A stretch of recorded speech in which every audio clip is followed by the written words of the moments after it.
नमस्कार साथियों, आप सभी को जूनियर अकाउंटेंट के एग्जाम का फिर से एक पेपर सॉल्यूशन लेकर मैं उपस्थित हुआ हूं।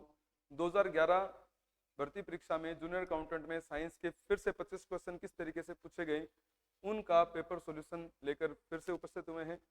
जल्दी से इस वीडियो के सेशन को अपने दोस्तों के साथ शेयर जरूर करें और साथ ही आपको वीडियो कैसे लग रहा है कमेंट बॉक्स में कमेंट करके हमें इस बात की जरूर जानकारी दें। मैं आपको बता दूं, junior accountant, LDC, women supervisor और इस तरीके के जितने भी भर्ती परीक्षाएं आरएएस, एसआई के जिसमें साइंस के क्वेश्चन पूछे गए हैं, मैं आप सभी के लिए डेली एक वीडियो हर हाल में लेके आऊंगा जिसमें आप लोगों को पेपर में आए हुए जो जितने भी क्वेश्चन है साइंस के उनका जो है मैं आप लोगों को सॉल्यूशन जो है वो अवेलेबल करवाऊंगा। ठीक है, तो बिना देरी किए जूनियर अकाउंटेंट भर्ती परीक्षा 2011 science 25 question paper solution start करते हैं। क्वेश्चन नंबर 1 से सबसे पहले इसमें कुछ चीजें देखने लायक है, वो आप समझने लायक है, वो भी मैं आपको बताता जाऊंगा।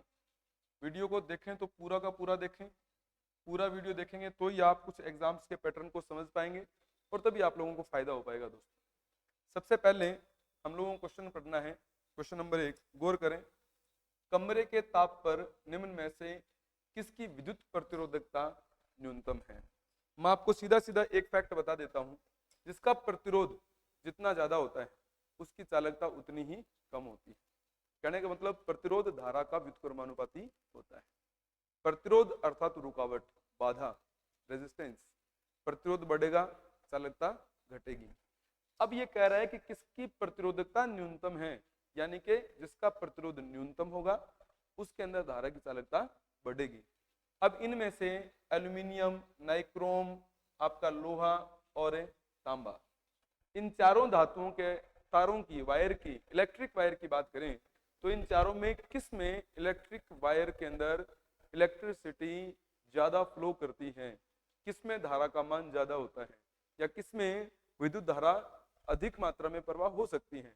अगर ये बात करें तो इसमें ऑप्शन हमारा कौन सा बैठेगा? तांबा। ये हम लोग अपने दैनिक जीवन में इन चीजों को जानते भी हैं, ठीक है ना। तो इसमें तांबा जो है, तांबा जो है वो एक ऐसी धातु है जिसके वायर अगर हम यूज करें तो प्रतिरोध तो इसका क्या होगा? कम। इसका प्रतिरोध तो क्या होगा? कम, लेकिन इसकी जो चालकता होगी वो क्या होगी? अधिक होगी। जिसका प्रतिरोध कम होता है उसकी चालकता अधिक होती है। व्यवहारिक बात है, सिंपल तरीके से आप इस प्रश्न को आरामदायक स्थिति में समझकर आंसर दे सकते हैं। अगला प्रश्न सुने। निम्नलिखित में से एक विटामिन सी का स्रोत नहीं है। आप सीधा सीधा एक बात समझ लें, जो विटामिन सी होता है, विटामिन सी जो होता है, आप सबको आइडिया है कि विटामिन सी जो है उसका वैज्ञानिक नाम जो होता है, साइंस की भाषा में रासायनिक नाम जो होता है वो होता है एस्कॉर्बिक अम्ल। एस्कॉर्बिक अम्ल, अम्ल का मतलब खट्टा। आप सीधा सीधा समझ लें, अम्ल का मतलब क्या है? खट्टा। इनमें से कौन सी चीज खट्टी नहीं है? बस उसी में विटामिन सी नहीं पाया जाएगा। नींबू खट्टा है, विटामिन सी होता है। आंवला खट्टा है, विटामिन सी होता है। हरी मिर्च में विटामिन सी होता है। लेकिन दूध जो है इसमें विटामिन सी नहीं होता। दूध जो होता है इसमें क्या होता है दोस्तों? कैल्शियम होता है और इसमें शर्करा कौन सी होती है? लैक्टोज शुगर इसमें देखने को मिलती है। इसका मतलब दूध हमारे पास है, इसका राइट आंसर है। ऊपर वाले में तांबा राइट आंसर है, इसमें दूध राइट आंसर है। ठीक है ना, बड़ा सिंपल है ये भी। इस प्रश्न को भी आप आराम से समझ सकते हैं। अगला प्रश्न देखो, वो क्या कह रहा है? असंगत का चयन करें, माने जो सुमेलित नहीं है वो हमें ढूंढना है। सिंपल बात है। इसमें देखें, डीपीटी एक टीका है। वास्तव में डीपीटी एक टीका ही है दोस्तों। मैं उसको भी समझा देता हूं, देखिए कैसे। डीपीटी, डीपीटी का पूरा नाम जो होता है वो होता है diphtheria P for pertussis and T for tetanus. अगर हम डीपीटी की बात करें तो यह एक 3-in-1 इंजेक्शन है। 3 रोगों का इलाज कर रहा है, डिप्थीरिया का भी, पर्टुसिस का भी और टिटनेस का भी। तो ये एक प्रकार का टीका है, ठीक है ना। तो सिंपल बात है, एक वैक्सीन है। दूसरा पॉइंट आप सुने, दूसरा पॉइंट है डॉट्स, क्षय रोग। डॉट्स एक प्रकार की पद्धति है, मैं आपको बता दूं। डॉट्स एक प्रकार की पद्धति है जिसका नाम होता है direct observed therapy short term. Direct observe therapy short term, ये डॉट्स का पूरा नाम होता है। और यह किस में यूज होता है? यह यूज होता है दोस्तों टीबी में। टीबी यानी कि ट्यूबरकुलोसिस, और इसी को अपने क्या कहते हैं? क्षय रोग कहते हैं। सिंपल बात है। इसका मतलब डॉट्स का संबंध किससे? क्षय रोग से, टीबी से। सिंपल। ए बी सर्वदाता, यहां गड़बड़ कर दी। मैं आपको बता दूं ए बी सर्वग्राही होता है, सर्वदाता नहीं होता। तो असंगत छांटना था और इसमें 3 नंबर असंगत है। और एड्रेनलिन क्या होता है? एक प्रकार का हार्मोन होता है जिसे हम डू एंड डाई हार्मोन कहते हैं। ठीक है ना? तो ये बात भी हम लोग जो है अच्छी तरह से समझ गए होंगे। अगला पॉइंट गौर से सुने। नेक्स्ट जो है, हाँ, अब अगला प्रश्न जो है इसमें वो दिया हुआ है हमारे पास है 79 क्वेश्चन। सॉरी, थोड़ा इसमें चेक करते हैं एक बार।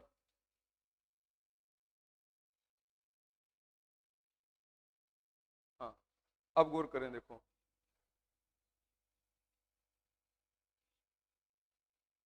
अब हमारे पास से एक क्वेश्चन आया है जिसमें प्रश्न बना हुआ है, यदि माता वाहक तथा पिता सामान्य हो तो कितने लड़कों में हीमोफीलिया होगा? ठीक है ना? तो इसको सॉल्यूशन देता हूं मैं, देखो कैसे करना है इस प्रश्न को। माता वाहक, वाहक माता के लिए हम एक्स एक्स ऐसे लिख के और अप्रभावित जीन का सिंबल बना देंगे। और पिता क्या हो? सामान्य हो, यानी कि एक्स वाई। अगर इनका क्रॉस होता है, ठीक है ना, तो क्रॉस किस तरीके से होगा? रिजल्ट देखो, पहला रिजल्ट पुत्री सामान्य, दूसरा रिजल्ट पुत्र सामान्य, तीसरा रिजल्ट पुत्री जो है वो क्या हो जाएगी? इसमें पुत्री जो है वो हो जाएगी वाहक, वाहक पुत्री हो जाएगी इसमें। ठीक है ना? और लास्ट वाले की अगर अपने चर्चा करें तो इसमें जो है पुत्र क्या हो जाएगा? वाहक पुत्र या रोगी पुत्र हो जाएगा। ठीक है ना? अब कह रहा है कितने लड़कों में हीमोफीलिया होगा। अब देखो टोटल लड़के कितने हैं? टोटल लड़के 2, यानी कि कितने प्रतिशत? 100%। और कितने लड़कों में रोग हो रहा है? एक लड़के में। तो एक कितने प्रतिशत के बराबर हुआ? 50%। तो इसका राइट आंसर क्या हो जाएगा? 50%। यानी कि 50% लड़के जो हैं इनमें इस रोग के होने की उम्मीद है। ठीक है ना? बड़ा सिंपल क्वेश्चन है। अगला क्वेश्चन हमारे पास 80 नंबर आ रहा है। चिकनगुनिया होता है। चिकनगुनिया एक प्रकार का वायरस जनित रोग है। ठीक है ना? यह वायरस से होने वाला एक रोग है, आनुवंशिक रोग नहीं है, अभाव रोग नहीं है, जन्मजात रोग नहीं है, अर्थात यह एक प्रकार का रोगाणु से होने वाला रोग है, वायरस से होने वाला रोग है। तो इसमें भी अपने 3 नंबर ऑप्शन जो है उसको अपने सेट कर सकते हैं। अब उसके बाद में अगला पॉइंट आप गौर से सुने। इसके बाद वाला जो हमारे पास क्वेश्चन आ रहा है वो आ रहा है, देखो निम्न में से एक आईवीएफ का उदाहरण है। ठीक है ना? आईवीएफ सबसे पहले समझो आईवीएफ का पूरा नाम क्या होता है? आईवीएफ का मतलब होता है in vitro fertilisation. In vitro fertilisation, in vitro fertilisation को हिंदी में कहते हैं किसी पात्र में निषेचन करवा देना। निसंतान दंपति जो होती है उनमें जब नेचुरल तरीके से फर्टिलाइजेशन की प्रोसेस नहीं होती है तो हम लेबोरेटरी में निषेचन की प्रक्रिया को संपन्न करवाते हैं। इसी को ही हम क्या बोलते हैं आजकल? परख नली शिशु कहते हैं। हम लोगों ने नाम सुना होगा, इसी को अपने परख नली शिशु जो है वो कहा करते हैं। तो अगर आईवीएफ का एग्जाम्पल देखें तो यहाँ पर एकमात्र उदाहरण क्या है? परख नली शिशु। लेकिन जो ऑप्शन बने हुए उनमें केवल बी तो दिया हुआ ही नहीं है।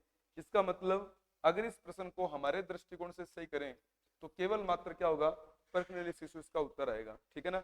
जो कि इन चारों ही ऑप्शन में अवेलेबल नहीं है। तो इसका मतलब ये प्रश्न अपने आप में ऑप्शन के अकॉर्डिंग गलत है। इसका जो राइट आंसर है वो है परख नली शिशु। विश्व का पहला परख नली शिशु लुइस जॉय ब्राउन, हम लोग सब जानते हैं। अब अगले प्रश्न देखें। अगले प्रश्न को सबसे पहले अपने कवर करते हैं।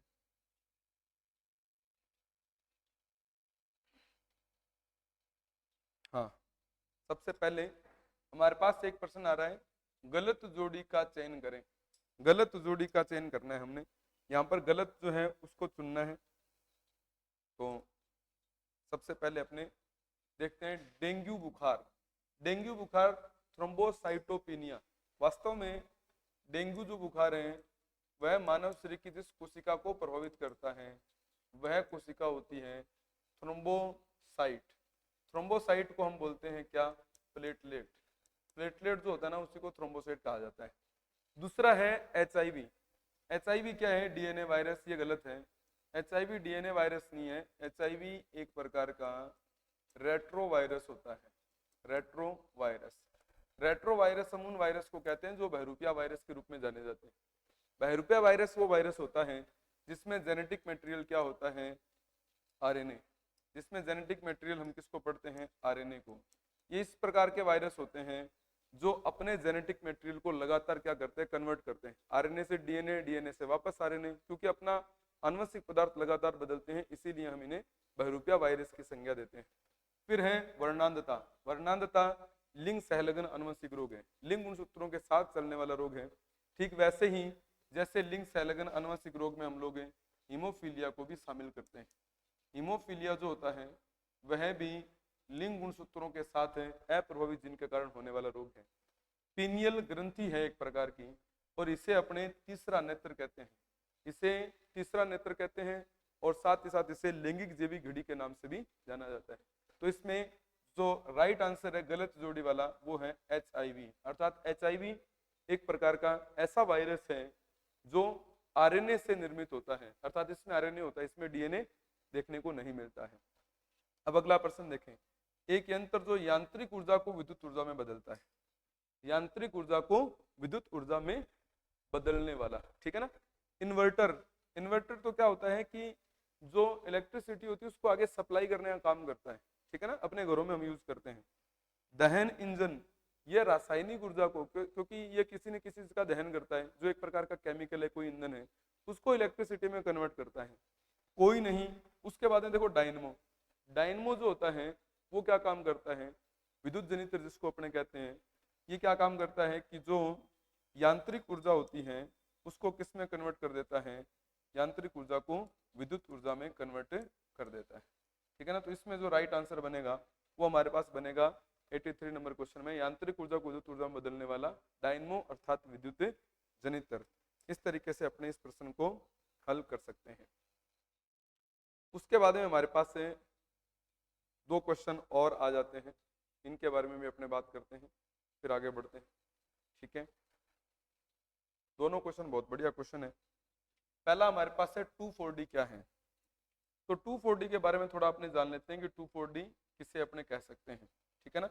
पहले 2,4-D के बारे में थोड़ी जानकारी लेते हैं। 2,4-D जो होता है, 2,4-D इसका पूरा नाम होता है 2,4-डाइक्लोरोफिनाक्सी 2,4-डाइक्लोरोफिनाक्सी एसिटिक एसिड। 2,4-डाइक्लोरोफिनाक्सी एसिटिक एसिड, यह चौड़ी पत्ती वाले खरपतवारों को नष्ट करने वाला एक शाकनाशी रसायन है। चौड़ी पत्ती वाले खरपतवारों को नष्ट करने के लिए जिम्मेदार माना जाता है, ठीक है ना? तो सीधी सीधी बात है 2,4-D का एक प्रकार का शाकनाशी है। यह ऑक्सिन का डेराइव्ड रूप है। ऑक्सिन हार्मोन जो प्लांट में होता है उसी का एक सिंथेटिक फॉर्म है, ठीक है ना? तो हम लोग इसमें शाकनाशी बोलेंगे। कीटनाशी नहीं होता, टीका नहीं है, मलेरिया की औषधि बिल्कुल भी नहीं। तो इस तरीके से भी इस प्रश्न को अपने हल कर सकते हैं। उसके बाद में ये वाला क्वेश्चन बहुत अच्छा क्वेश्चन है, इसको थोड़ा समझते हैं अपने। हाँ, इस प्रश्न को समझते हैं। देखो बिल्कुल देखिए, ये कह रहा है कि 2 स्टेटमेंट दे रखे हैं। पहला स्टेटमेंट, खाद्य श्रृंखला जो है उसमें ऊर्जा प्रवाह एक दिशा में होता है, बिल्कुल सिंगल डायरेक्शन। खाद्य श्रृंखला जो होती है उसमें ऊर्जा का प्रवाह एक दिशा में होता है। किस तरीके से? एनर्जी सबसे पहले किस में आती है? सूर्य में। सूर्य में जो एनर्जी है, सोलर एनर्जी, वो किस में जाती है? उत्पादक में, प्रकाश संश्लेषण की सहायता से। उत्पादक में किस में, उत्पादक से किस में जाती है? उपभोक्ता में। उपभोक्ता जो है यानी कि प्राथमिक उपभोक्ता, द्वितीय उपभोक्ता, तृतीय उपभोक्ता, इस तरीके से आगे फ्लो करती है। कहने का मतलब जो एनर्जी है वो सूर्य से उत्पादक में, उत्पादक से उपभोक्ता में, उपभोक्ता से अपघटक में, अपघटक से पुनः वायुमंडल में मुक्त हो जाती है, यानी कि इसकी एक सिंगल डायरेक्शन है, ठीक है ना? बिल्कुल ठीक है। खाद्य श्रृंखलाओं की लंबाई सामान्यतः 3 या 4 पोषक स्तरों तक ही सीमित रहती है। यह भी बात बिल्कुल ठीक है, 3 या 4 पोषक स्तर इसमें बनते हैं। सबसे लंबी खाद्य श्रृंखला जिसमें पोषक स्तर अपेक्षाकृत थोड़े अधिक है वो मैं आपको बता देता हूं। आपने भी देखा होगा, घास से स्टार्ट होती है, टिड्डे में, टिड्डे से मेंढक में, मेंढक से सांप में, और सांप से मोर में। इसमें देखो पोषक स्तर कौन सा है, ट्रॉफिकल लेवल फर्स्ट। पोषक स्तर को ट्रॉफिकल लेवल कहते हैं। Tropical level first, tropical level second, tropical level third, tropical level fourth and tropical level fifth. कहने का मतलब 3 से 4 इसने बोला, मैक्सिमम 5 समझ लो, इसी तक सीमित रहती है, इससे आगे सीमित, इससे आगे नहीं चलती है। तो इसका मतलब दोनों कथन सही हैं, इसमें अपने दोनों कथन सही बोलेंगे। मैक्सिमम मैंने बताया कि 5 पोषक स्तर, वास्तव में 3 से 4 पोषक स्तर तक ही खाद्य श्रृंखला फूड चेन जो है वो सीमित रहती है। तो इस तरीके से भी आप थोड़ा गौर करें, ऐसे प्रश्नों को हम आसानी पूर्वक हल जो है कर सकते हैं। अब अगला प्रश्न गौर से सुने, अगला प्रश्न देखें, ये भी बहुत अच्छे प्रश्न हैं, इनको भी अपने कवर करते हैं। हाँ, अब गौर से सुनना है। देखिए सबसे पहला, the cause of Minamata disease, यानी कि मीनामाटा रोग का कारण बताना है, ठीक है ना। मीनामाटा रोग जो है वो मरकरी के अधिकता से होता है, मैं आपको बता दूं, सीधी सीधी बात। अब मीनामाटा नाम क्यों पड़ा, उसके ऊपर एक छोटी सी चर्चा करते हैं। जापान में एक खाड़ी है और उस खाड़ी का नाम ही है क्या, मीनामाटा, और यह खाड़ी मरकरी युक्त है, अर्थात इस खाड़ी के पानी में मरकरी जो है उसकी मात्रा ज्यादातर देखने को मिलती है। अब इस खाड़ी में रहने वाली जो मछलियां थी, इस मीनामाटा खाड़ी में रहने वाली जो मछलियां थी, वो मछलियां भी कैसी होगी, मरकरी युक्त होगी। उन मछलियों को जिन लोगों ने खाया उनके अंदर मरकरी चली गई, और जैसे ही उनके अंदर मरकरी चली गई, उन लोगों में जो इस मरकरी युक्त मछली को खा रहे थे, उनके शरीर का कौन सा अंग प्रभावित हुआ, मस्तिष्क। डॉक्टर के पास गए तो उनको पता चला कि ये तो मीनामाटा खाड़ी के आसपास वाले लोग हैं। जब कंटिन्यू वहीं के लोग इस एक तरह की बीमारी से प्रभावित देखे गए, तो इस रोग का नाम उस क्षेत्र विशेष के नाम के आधार पर, उस खाड़ी के नाम के आधार पर क्या रखा कि ये तो मीनामाटा वाले रोग हैं, इनका नाम क्या रख दिया जाए, मीनामाटा। मीनामाटा रोग का नाम ही क्या रख दिया, मीनामाटा। तो मीनामाटा रोग किसकी अधिकता से होता है, मरकरी की अधिकता से होता है, वो मैंने पूरा बता दिया आपको। कैडमियम की अधिकता से होने वाले रोग को अपने बोलते हैं इटाई नामक रोग, ठीक है ना। बाकी लेड और सीएफसी की अधिकता से इस तरीके का कोई डिजीज हम लोग देखते नहीं हैं। उसके बाद में अगला प्रश्न गौर करें, विश्वव्यापी उष्णता में मीथेन का योगदान क्या है। अब ये इनडायरेक्ट और डायरेक्ट हमसे बात कर रहा है किसके बारे में, ग्लोबल वार्मिंग के बारे में। ग्लोबल वार्मिंग, वैश्विक तापन। मैं ग्लोबल वार्मिंग में जिम्मेदार वायु प्रदूषक गैसों का पूरा क्रम लिख देता हूं। CO2 gas, CH4 gas, CFC gas और N2O गैस। आप एक सीधा सीधा फैक्ट याद रखें क्या, कि CO2 गैस 60% जिम्मेदार है, CH4 गैस 20% जिम्मेदार है, CFC 14% जिम्मेदार है, और N2O जो है वो है 6% जिम्मेदार, ठीक है ना। तो आपके इसमें क्या पूछा, मीथेन का योगदान पूछा है, तो मीथेन का योगदान कितना है, 20%। 20% ढूंढ लो, ये 20% उत्तर आ गया। और ग्लोबल वार्मिंग के लिए जिम्मेदार गैसों का ये क्रम है, ये अवरोही क्रम, डिसेंडिंग फॉर्म है। ये प्रश्न भी आरएएस के भर्ती परीक्षा में आ रखा है। तो इस तरीके के पेपर में अगर प्रश्न आते हैं तो हम आसानी से इन प्रश्नों को मेंटेन जो है कर सकते हैं। अब उसके बाद में अगले प्रश्न पर अपने बात करते हैं। देखो रोग है पेब्रिन। पेब्रिन एक प्रकार का प्रोटोजोआ से होने वाला रोग है। पेब्रिन प्रोटोजोआ से होने वाला रोग है, और यह किस में होता है, रेशम कीट में होता है, ठीक है ना। तो सिंपल आप सीधा सीधा याद रखें, पेब्रिन एक ऐसा डिजीज है जो सेरिकल्चर से संबंधित है, अर्थात रेशम कीट से संबंधित है। सिंपल बात है, इसी तरीके से आप याद रख सकते हैं। असंगत का चयन करें। रानीखेत। रानीखेत मुर्गियों में होने वाली एक प्रमुख बीमारी है। मैं आपको एक फैक्ट बता देता हूं इसका। मुर्गियों का रोग है, वायरस से होता है। इस रोग को कहा जाता है न्यू कैसल डिजीज, ठीक है ना। इसे न्यू कैसल डिजीज के नाम से जाना जाता है। छोटे बच्चों में होता है, जब छोटे बच्चे सांस लेते हैं तो सीटी जैसी आवाज निकालते हैं, इसी रोग को रानीखेत रोग के नाम से जाना जाता है। कर्ण स्विस गाय की नस्ल है, बिल्कुल ठीक बात है, कर्ण स्विस गाय की एक नस्ल होती है। एपीकल्चर मधुमक्खी पालन को ही कहते हैं। पश्मीना भेड़ की ऊन, बस इसी को थोड़ा सा चेक करना है। पश्मीना जो है यह भेड़ की ऊन न होकर बकरी की ऊन है, ठीक है, यह बकरी की ऊन है। और ये बकरी जो है विशेष रूप से कश्मीर के क्षेत्र में देखने को मिलती है। और इस बकरी का जो नाम है वो है चांगथांगी बकरी, चांगथांगी बकरी। और इस बकरी की विशेषता है जैसे ही टेम्परेचर में परिवर्तन आता है, यह अपनी ऊन का जो ऊपरी आवरण है इसको स्वतः ही अपनी चमड़ी को ये क्या कर देती है, मुक्त कर देती है, स्वतः ही उस ऊन को ये छोड़ देती है। तो ये इसकी एक बहुत अच्छी विशेषता है। और बकरी का नाम भी मैंने लिख दिया, चांगथांगी बकरी, है ना। तो ये भी आप थोड़ा सा चेक कर सकते हैं। अब अगला सुने, अगला प्रश्न 90 नंबर क्वेश्चन आप गौर करें। हाँ, इस पर देखें आप, देखो प्रश्न क्या कह रहे हैं, मलेरिया से संबंधित नहीं है, ठीक है ना।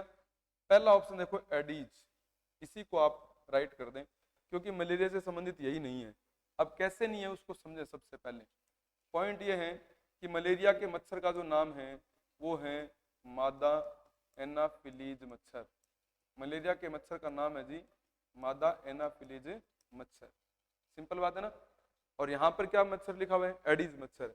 एडीज मच्छर वो मच्छर है जो डेंगू रोग को पैदा करता है, डेंगू को, ठीक है ना। उसका इसके साथ कोई लेना देना नहीं है।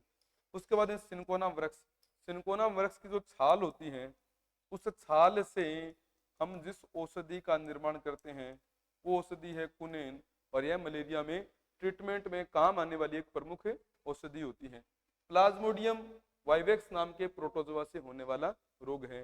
गंबूसिया मछली मलेरिया के मच्छरों के लार्वा का जैविक नियंत्रण करने हेतु इस्तेमाल की जाने वाली एक मछली है गंबूसिया।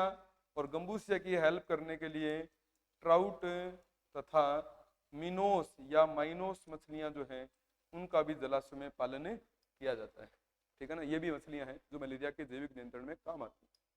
अब बढ़ते हैं अपने नेक्स्ट क्वेश्चंस की तरफ। यहाँ पर आप थोड़ा और ध्यान दें, यहाँ पर भी ठीक उसी तरीके से कुछ प्रश्नों को अपने फिर से कवर करना है। और हाँ, यहाँ पर भी आप फिर से गौर करें, देखो कुछ इंपॉर्टेंट प्रश्न। अब ये क्या कह रहा है इस प्रश्न में हमारे साथ ये कह रहा है कि निम्नलिखित में से भोजन तथा जल वाहित रोग बताना है। भोजन और दूषित जल से होने वाला रोग बताओ। पहला इसने लिखा है धनुषवाय। मैं आपको बता दूं धनुषवाय टिटनेस को कहते हैं, ठीक है ना, टिटनेस को कहते हैं। और इसी को कहा जाता है धनुष टंकार भी, धनुष टंकार। और लोक्ड जो जबड़े का जुड़ जाना वो भी इसी रोग को कहा जाता है। फिर है पेचिस यानी कि अमीबता। फिर है हेजा। मैं आपको बता दूं जो टिटनेस रोग है वो तो चोट लगने से होता है, चोट लगने से होता है। और इसका जो संक्रमण होता है, इसके संक्रमण का एकमात्र कारण है खुला घाव, ओपन वाउंड, अर्थात यह घाव से होने वाली बीमारी है, ठीक है ना। इसका मतलब इसका दूषित जल और दूषित भोजन से किसी भी प्रकार का कोई लेना देना नहीं है। आप सब जानते हैं टिटनेस रोग जो है वो क्यों होता है, आप सभी को पता है। अगर लोहे की चोट लग जाए उससे, ठीक है ना, उपजाऊ मिट्टी के साथ घाव का संपर्क हो जाए उससे, और साथ ही साथ जो खाद होती है गोबर की खाद, ठीक है ना, उसके साथ संपर्क हो जाए घाव का, तो उस वजह से ये रोग मानव शरीर में हो सकता है, ठीक है ना। तो इसमें वो तो है ही नहीं, भोजन और जल वाला तो रोग ही नहीं है। तो इसमें बी और सी दोनों ऑप्शन आपको ढूंढने, और बी और सी 3 नंबर में लिखे हुए हैं। तो इस तरीके से आप इस प्रश्न को बेटरली हल जो है कर सकते हैं। अब अगले प्रश्नों के ऊपर अपने बात करते हैं। देखो हमारे पास ये प्रश्न तो बहुत ही अच्छा प्रश्न है, इस प्रश्न को तो अपने बहुत ही बेटर तरीके से जो है कवर कर सकते हैं दोस्तों। कवर करके देखते हैं। देखो पहला प्रश्न है हमारे पास, प्रोपेन का आणविक सूत्र C3H8 है। प्रोपेन से पता चल गया, देखो प्रोपेन से पता चल गया कि इसमें कार्बन कितने हैं, 3 हैं। और एन से पता चल गया इसमें सिंगल बॉन्ड है। और हाइड्रोजन कितने, 8 हैं। प्रत्येक पर इस तरीके से हाइड्रोजन को क्या कर दो, ऐड कर दो। और सभी बॉन्ड जो हैं, बंद जो हैं, उनको आप क्या कर लो, काउंट कर लो। अगर आप बॉन्ड को काउंट करेंगे तो आपको पता चलेगा, क्रम बना देता हूँ, देखो एक क्रम बनाने की जरूरत नहीं है, सीधा ही अपने कवर कर लेते हैं। देखो 1 2 3 4 5 6 7 8 9 और 10। अब 10 कहाँ लिखा हुआ है, ये रहा, सीधा सीधा आपका आंसर आ जाएगा 10 सह संयोजक बंध, कोवेलेंट बॉन्ड की जो संख्या है वो है 10। काउंट हमने कर लिया प्रोपेन का फॉर्मूला बना के। तो बड़ा इजी और सिंपल सा ये क्वेश्चन हमारे पास था। अब अगले प्रश्न पर और चलते हैं अपने। वो ये कह रहा है, देखो वायुमंडल की किस परत में 90% ओजोन पाई जाती है? क्षोभ मंडल, समताप मंडल, ओजोन मंडल, आयन मंडल। ठीक है ना। तो किस मंडल के साथ इसका संबंध है? लगभग आप देखोगे तो क्षोभ मंडल के बाद में आता है समताप मंडल, उसके बाद में आता है ओजोन मंडल। तो समताप मंडल और ओजोन मंडल जो है ना, ये आपस में लगभग एक दूसरे के साथ जुड़े रहते हैं। इसका मतलब यहाँ पर आंसर क्या बनेगा? समताप मंडल। इसी समताप मंडल में जिसका जस्ट ऊपर का भाग ओजोन मंडल कहलाता है, लेकिन आजकल हम लोग इसके साथ भी बड़ा करते हैं। तो वायुमंडल की किस परत में 90% ओजोन पाई जाती है? समताप मंडल। अगर ये ऑप्शन में नहीं आता तो हम ओजोन मंडल को ही इसका आंसर मान लेते हैं। तो यहाँ पर आप इसको हल करें। फिर आप देखें निम्न में से कौन अधातु है? हम सब जानते हैं गैलियम धातु है, एल्यूमिनियम धातु है, ये इंडियम भी धातु है, नाइट्रोजन क्या है? गैस है। और जो गैस होती हैं वो सदैव क्या होती हैं? अधातु होती हैं। गैसें अधातु होती है ना, तो हम इस तरीके से इसको समझ सकते हैं। अब बढ़ते हैं अपने और आगे। अब देखो अगला प्रश्न क्या कह रहा है। अगला प्रश्न कह रहा है, ये कंप्यूटर का क्वेश्चन है, निम्नलिखित में से एक वेब ब्राउजर नहीं है। ठीक है ना। तो मोजिला, फायरफॉक्स है, ओपेरा, गूगल क्रोम, इसमें एक याहू भी है। याहू एक वेब ब्राउजर नहीं है, बल्कि यह एक प्रकार का सर्च इंजन है। ठीक है ना। आप इसको सर्च इंजन जो है वो कहें, और यह सबसे पुराना सर्च इंजन जो है माना जाता है। ठीक है ना। लेकिन गूगल के आने के बाद हमने इसका इस्तेमाल थोड़ा कम कर दिया। ठीक है। तो याहू गूगल की भांति ही एक प्रकार का सर्च इंजन है। ठीक है। ये प्रश्न भी कंप्यूटर का है, टेक्नोलॉजी का प्रश्न है थोड़ा, इस तरीके से आप इसको देख सकते हैं। अब अगला प्रश्न सुने, ये क्वेश्चन अपने कवर करते हैं। देखो यहाँ कुछ क्वेश्चन हमारे पास और हैं, इनके बारे में बात करते हैं, फिर आगे बढ़ेंगे। हाँ, यहाँ गौर करें, शरीर का अंग जिसमें विटामिन डी का संश्लेषण होता है। ठीक है ना। तो मैं आपको बता दूं, त्वचा। त्वचा क्यों, उसके ऊपर भी एक छोटा सा फैक्ट है। हमारी जो त्वचा होती है, इसके नीचे एक उत्तक होता है, उस उत्तक का नाम होता है एडिपोज उत्तक। और इस एडिपोज उत्तक में किसका संचय होता है? वसा का संचय होता है। वसा का एक रूप होता है जिसका नाम होता है एर्गेस्टेरोल। एर्गेस्टेरोल ही किसमें कन्वर्ट होता है? विटामिन डी में कन्वर्ट होता है। लेकिन इसको विटामिन डी में कन्वर्ट करने का काम कौन करती है? सनलाइट इसका काम करती है। सनलाइट जो है वो एर्गेस्टेरोल को विटामिन डी में कन्वर्ट कर देती है। और ये सारा काम कहाँ हो रहा है? त्वचा के जस्ट नीचे। यकृत, थाइमस, एड्रिनल, ये ग्रंथियां हैं, इनके साथ विटामिन डी का कोई लेना देना नहीं है, अगर हम संश्लेषण की बात करें तो। ठीक है ना। तो इसका आप त्वचा आंसर पढ़ेंगे। अगला प्रश्न क्या कह रहा है, हमारे घरों में प्रत्यावर्ती धारा की दिशा बदलती है। तो इसमें आपका राइट आंसर बनेगा प्रत्येक 1/50 सेकंड में। अर्थात हमारे घरों में प्रत्यावर्ती धारा जो है वो है 50 हर्ट्ज की धारा। ठीक है ना। यानी कि 1 सेकंड में 50 बार घूर्णन होता है। ठीक है ना। तो इसलिए यहाँ पर 50 हर्ट्ज के अकॉर्डिंग अपने इसका आंसर देंगे।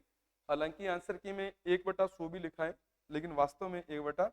10th क्लास में ये स्पष्ट रूप से लिखा हुआ प्रश्न है, और बहुत ही कॉमन तरीके से इस प्रश्न को जो है रिप्रेजेंट किया गया है दोस्तों। अब बात करते हैं अगले प्रश्नों पर। ठीक है। पहले ये 2 प्रश्न पढ़ते हैं, फिर आगे अपने चर्चा करेंगे। देखो गौर करो, यहाँ पर हमारे पास प्रश्न है, निम्न में से कौन प्रतिऑक्सीकारक नहीं है? प्रतिऑक्सीकारक माने एंटी ऑक्सीडेंट। एंटीऑक्सीडेंट। ठीक है ना। कौन एंटीऑक्सीडेंट नहीं है? कहना है मतलब हमें ऑक्सीडेंट ढूंढना है। समझ लो ना, ये कह रहा है प्रतिऑक्सीकारक नहीं है, माने कि एंटीऑक्सीडेंट नहीं है, कहने का मतलब हमें ऑक्सीडेंट ढूंढना है। तो जिंक और सेलेनियम, ठीक है ना, ये ऑक्सीडेंट नहीं होते, ऑक्सीकारक नहीं होते। विटामिन ए, विटामिन का तो लेना देना ही नहीं। यहाँ पर लोहा तथा आयोडीन, ये इसका राइट आंसर है। कहने का मतलब ये जो होते हैं ऑक्सीडेंट नहीं होते, ठीक है ना, ऑक्सीडेंट नहीं होते, ठीक है, सॉरी ऑक्सीडेंट होते हैं, माय मिस्टेक, ये ऑक्सीडेंट होते हैं, ठीक है ना। इस तरीके से आप इसको कवर करें, अर्थात ये एंटीऑक्सीडेंट नहीं है, ठीक है ना। चलो अब अगला प्रश्न देखो, गौर करो। हमारे पास से 99 और 100 दो क्वेश्चन लास्ट बचे हैं। आप इन प्रश्नों को थोड़ा गौर कर लें। क्लोरोफ्लोरोकार्बन के विषय में निम्नलिखित में से एक तथ्य सही नहीं है, माने कौन सा तथ्य सही नहीं है? वाष्पशील कार्बन यौगिक है, इन्हें फ्रियोन भी कहते हैं, ये वायुमंडल में ओजोन परत की सुरक्षा करते हैं, इनका उपयोग शीतलन उद्योगों में होता है। सीधी सीधी बात है, CFC तो ओजोन परत को क्या करते हैं? नुकसान पहुंचाते हैं। क्लोरोफ्लोरोकार्बन से निकलने वाली क्लोरीन जो गैस है, कहा जाता है कि एक क्लोरीन गैस का अणु 10 लाख ओजोन अणुओं को मतलब अपघटित करने की क्षमता रखता है। कहने का मतलब सुरक्षा थोड़ी करता है, ये तो ओजोन के लिए क्या एक प्रकार का खतरा है। तो इसमें हम लोग 3 नंबर ऑप्शन को हिट करेंगे। फिर वो कह रहा है निम्नलिखित में से एक आनुवंशिक रोग नहीं है। कौन सा रोग आनुवंशिक रोग नहीं है, ये हमें ढूंढना है। तो हीमोफीलिया, हाइपरट्राइकोसिस, थैलीसीमिया, मेनिंजाइटिस, ये मस्तिष्क ज्वर जो होता है ना, इसको अपने बोलते हैं मेनिंजाइटिस। आप सीधा सीधा समझ लो कि मेनिंजाइटिस एक ऐसा रोग है जो जीवाणु तथा विषाणु दोनों से होता है, अर्थात यह जीवाणु जनित और विषाणु जनित दोनों ही प्रकार का रोग है। कितना इजी और कितना शानदार हमारा सेशन रहा। इसमें जूनियर अकाउंटेंट 2015 भर्ती परीक्षा के क्वेश्चन हमने कवर किए। अगला वीडियो जो है, ये सारे क्वेश्चन कवर हो चुके हैं, मैं आपको बता दूं। अगला वीडियो जो है मैं LDC के जो अपने महिला पर्यवेक्षक के, RSSI के, इस तरीके के जो एग्जाम्स हैं उनके पेपर सॉल्यूशन के साथ लेकर आऊंगा। कोशिश करूंगा कि नेक्स्ट वीडियो जो है उसका टाइम पहले ही दे दूं, साथ में पेपर का नाम भी आपको मैं बता दूं, और हो सके तो मैं लाइव क्लास लेने की भी कोशिश करूंगा, ठीक है। इस उम्मीद के साथ कि मेरे एग्जाम सॉल्यूशन का ये सेशन आपको पसंद आया होगा। आप वीडियो को कंप्लीट देखें, लाइक करें, कमेंट करें और शेयर करें, और अगर चैनल आपने सब्सक्राइब नहीं किया है तो इसी तरीके के एग्जाम सॉल्यूशन की नई नई वीडियो देखने के लिए आप जो है हमारे चैनल को सब्सक्राइब भी करें और अपने दोस्तों के साथ इस जानकारी को साझा भी करें। बहुत बहुत धन्यवाद आप सबका। All the best for all of you. जय हिंद, वंदे मातरम।